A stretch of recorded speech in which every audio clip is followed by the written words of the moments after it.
மச்சான், பசங்களாம் படத்துக்கு போறானுங்களாமா, வா போவோம். நீ போ, நான் வரல. ஏன்டா ஏன் வரல? நீ போடா, நான் தான் வரலன்னு சொல்றேன்ல. ஏய், ஏன்டா இப்படி பண்ணிட்டு இருக்க? உனக்காக எல்லாரும் வெயிட் பண்ணிட்டு இருக்கானுங்கடா. பொய் சொல்லாதடா, எனக்கான அந்த உலகத்துல யாரும் இல்ல. என்னடா சொல்ற? ஏன்டா இப்படி பேசிட்டு இருக்க? வீட்டுல என்ன பெத்தவங்களே காலேஜ் முடிச்சு 2 வருஷம் ஆகுது, இன்னும் ஒரு வேலை வெட்டி கூட போகாம இருக்க. இதுல உன் கண்ணு வேற இந்த லட்சணத்துல இருக்கு. உனக்கெல்லாம் யாரு பொண்ணு கொடுப்பாங்கன்னு சொல்றாங்க.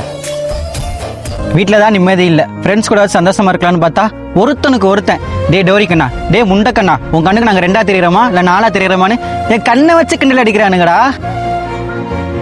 இப்ப கூட இவனுங்க என் மேல இருக்க பாஸ்தெல்லாம் என்ன கூப்பிட நினைச்சுக்கிட்டு இருக்கியா? என் கண்ணு எப்படி இருக்குல்ல, இதை வச்சு கிண்டல் பண்ணி பண்ணி என்ன அசிங்கப்படுத்தி அவனுங்களும் ஒரு ஆளும் காட்டிக்கிறதுக்காக என்னை கூப்பிடுறானுங்க மச்சான். மச்சான், ஃபீல் பண்ணாதடா. இது இப்படி ஆனதுக்கு நான் காரணம் இல்ல. அப்புறம் என்ன மயிருக்கடா எல்லாரும் எதை வச்சு பேசுறீங்க?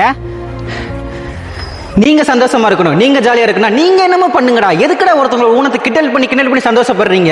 இதுல என்னடா இருக்கு உங்களுக்கு? சரி, அவனுங்க கிடக்குறானுங்க, நீ வாடா நம்ம போலாம். இல்லடா வேணாம், நீ என் கூட பழகாதடா. இல்லனா ஊனத்து கூட பழகிறான் பாருன்னு உன்னையும் கிண்டல் பண்ண போறானுங்க. என்னடா சொன்ன? நீ இப்படி இருக்கனால உன் கூட பழகக்கூடாதுண்ணா. இவனுங்கள மாதிரி இன்னைக்கு நேற்று வந்தவன்லடாண்ணா. சின்ன வயசுல இருந்து நீயும் நானும் ஒன்னா இருக்கம்டா. எனக்கு தெரியாதாடா உன் வலியும் வேதனையும். உன் கண்ணு இப்படி இருக்கனால என்னையும் சேர்த்து கிண்டல் பண்ணுவானுங்களா?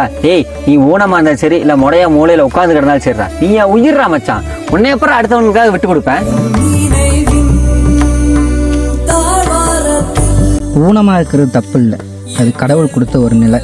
ஆனால் அந்த ஊனத்தை வச்சு சிரிக்கிறவங்க அவங்க தான் உண்மையான ஊனம். ஏன் ஊனம் என்னோட உடலில், ஊனம் உன் மனசில்.